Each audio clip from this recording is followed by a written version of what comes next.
इतिहास गवाह है कि इस धरती पर अनेकों राजाओं ने जन्म लिया। अपने साहस और पराक्रम के दम पर आक्रमणकारियों को भी मार डाला, बड़े बड़े युद्ध जीते और बड़े बड़े साम्राज्य बनाए। लेकिन कई ऐसे राजा थे जिन्होंने संपूर्ण भारत ही नहीं बल्कि संपूर्ण धरती पर एक छत्र राज किया था, जिन्हें हम महान चक्रवर्ती सम्राटों के नाम से जानते हैं। चक्रवर्ती सम्राट ऐसे शासक को माना जाता है जिसके रथ का पहिया हर समय घूमता रहता है, मतलब उसके राज्य का विस्तार हर समय होता रहता है और जिसके रथ को रोकने का कोई साहस भी नहीं कर पाता। और जो कोई राजा इस रथ को नहीं रोकते तो उसका राज्य चक्रवर्ती सम्राट राजाओं के अधीन माना जाता था, और जो कोई राजा उसे रोकने का साहस करता तो उस राजा को महान चक्रवर्ती सम्राट राजाओं के साथ युद्ध करना पड़ता था। तो दोस्तों, आज की इस वीडियो में हम आपको ऐसे महान चक्रवर्ती सम्राटों के बारे में बताने जा रहे हैं जिनको रोकना तो दूर की बात, जिनके नाम में ही ऐसी दहशत थी जिसके कारण अन्य राजा उन चक्रवर्ती राजाओं के अधीन होना ही सही समझते थे। तो जानते हैं उन 5 महान चक्रवर्ती सम्राटों के बारे में।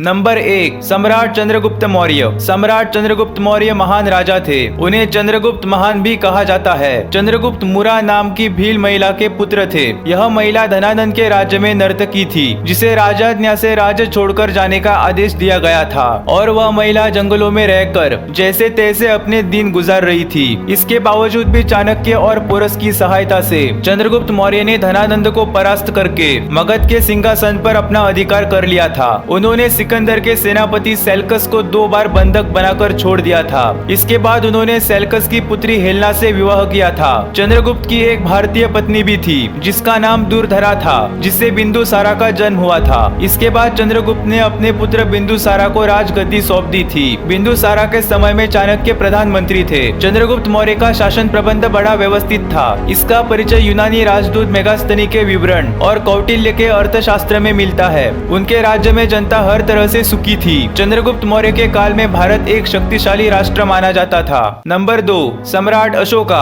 अशोक महान प्राचीन भारत में मौर्य राजवंश के राजा थे। अशोक के दादा का नाम चंद्रगुप्त मौर्य था और पिता का नाम बिंदुसारा था। बिंदुसारा की मृत्यु के बाद अशोक राजगद्दी पर बैठे थे। माना जाता है कि अशोक का मार्गदर्शन चाणक्य के 9 रहस्यमय पुरुषों ने किया था। महान सम्राट अशोक के समय में मौर्य साम्राज्य का विस्तार उत्तर में हिंदकुश की श्रेणियों से लेकर दक्षिण में गोदावरी नदी के मैसूर तथा पूर्व में बंगाल से लेकर पश्चिम में अफगानिस्तान तक था। कलिंग युद्ध के बाद सम्राट अशोक गौतम बुद्ध की शरणों में चले गए थे। सम्राट अशोक को अपने विस्तृत साम्राज्य के बेहतर कुशल प्रशासन तथा बौद्ध धर्म के प्रचार के लिए जाना जाता है। उनके शासन काल में उनके क्षेत्र में शांति और समृद्धि थी। नंबर 3, सम्राट विक्रमादित्य। विक्रमादित्य का नाम विक्रम सेन था। विक्रमादित्य भारत की प्राचीन नगरी उज्जैन के राज सिंहासन पर बैठे थे।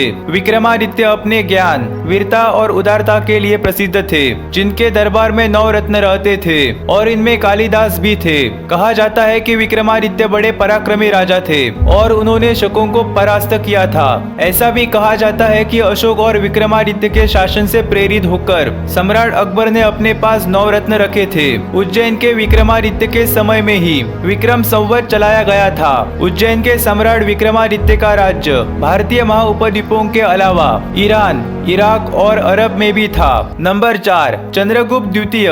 गुप्त काल को भारत का स्वर्ण काल कहा जाता है। गुप्त वंश की स्थापना चंद्रगुप्त प्रथम ने की थी। शुरुआत में इनका शासन केवल मगध पर ही था, पर बाद में गुप्त वंश के राजाओं ने संपूर्ण उत्तर भारत को अपने अधीन में कर लिया था। समुद्रगुप्त का पुत्र चंद्रगुप्त द्वितीय समस्त गुप्त राजाओं में सर्वाधिक शौर्य और वीरोचित गुणों से संपन्न था। शकों पर विजय प्राप्त करके उसने विक्रमादित्य की उपाधि धारण की थी। मालवा, काठियावाड़, गुजरात और उज्जैनी को अपने साम्राज्य में मिलाकर उसने अपने पिता के राज्य का और भी विस्तार किया था। चंद्रगुप्त द्वितीय विक्रमादित्य का शासनकाल भारत के इतिहास का बड़ा महत्वपूर्ण समय माना जाता है। नंबर 5, हर्षवर्धन। हर्ष का जन्म थानेसर में हुआ था।